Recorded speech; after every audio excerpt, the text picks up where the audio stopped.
Today is August 17th, and this is part 38 of our study of end times.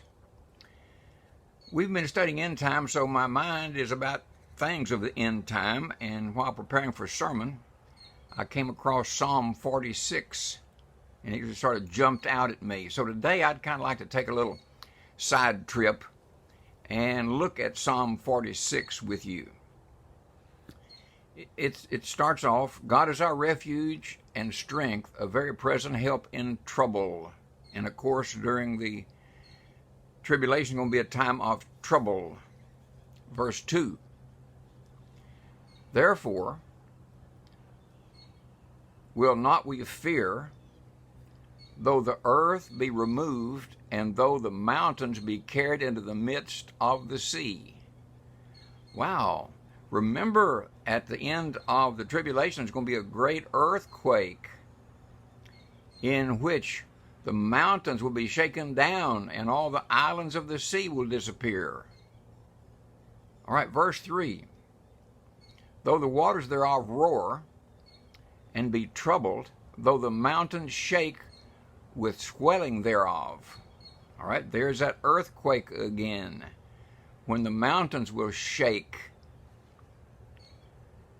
Verse 4, there is a river, the streams whereof shall make glad the city of God, that's Jerusalem, the holy place of the tabernacles of the Most High. Now then, we are told in Zechariah that the river will flow out of Jerusalem and will divide into two parts. One part will go toward the Dead Sea, the other toward the Mediterranean Sea. So there is a river that's coming out of Jerusalem that he speaks of here in the book of Psalms, many years before Jesus was here. It also talks about the tabernacles. That's the dwelling place, and that'll be in Jerusalem, where Jesus will rule and reign for 1,000 years. Verse 5 says, God is in the midst of her, that is Jerusalem. She shall not be moved. God shall help her, and that right early. So God is going to help Jerusalem.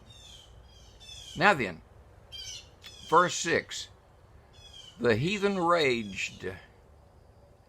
That reminds me of Psalm 2 that we looked at. And Psalm 2 says, why do the heathen rage and the people imagine a vain thing? The kings of the earth set themselves, and the rulers take counsel together against the Lord and against his anointed, saying, let us break their bands asunder and cast away their cords from us. So that's Psalm 2. And back over here in Psalm 46, it says the heathens raged, and they raged because they want to get rid of God. They take counsel against God. All right, the heathen raged, the kingdoms were moved. He uttered his voice, the earth melted.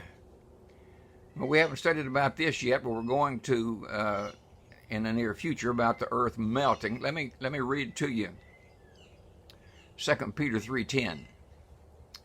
But the day of the Lord will come as a thief in the night, in the which the heavens shall pass away with a great noise, and the elements shall melt. Did you get that? Shall melt with fervent heat. The earth also, and the works that are therein shall be burned up. So back over here, we see that the earth melted, and someday it will melt with fervent heat. And it will pass away because we're going to have a new earth and a new heaven. Not the heaven where God is, but the heaven where our atmosphere is. So the earth melted. All right, we're going to verse 7 here in this psalm. It says, the Lord of hosts is with us. The God of Jacob is our refuge. And by the way, he's our only refuge. There's not any other place we can go to hide than to him. It's in verse 8. Come, behold the works of the Lord, and the desolations he hath made in the earth. And remember the abomination of desolation? And God's going to make some places desolate during the tribulation period. Then verse 9, he maketh wars to cease unto the end of the earth. He breaketh the bow, and cutteth the spear in sunder. He burneth the chariot in the fire. Wow, that's exactly what he's going to do in the millennium. There will be no more war. Men will beat their swords into plowshares.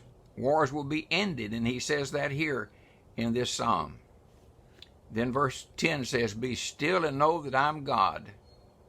I will be exalted among the heathen. I will be exalted in the earth. We learn that Jesus will be the king of all the earth, and he will be exalted in all the earth. And here it is in this psalm telling us that very thing. It says, be still and know that I'm God. And in this day and time that we're in now, things are pretty tumultuous, but just be still. God's still in control. He's not out of control. He hasn't lost anything. Just trust him and be still in him. Then the last verse, verse 11, the Lord of hosts is with us. The God of Jacob is our refuge. So always remember, when things look bad, God is still with us. The God of Jacob is our refuge, our hiding place, our safe place, if you will.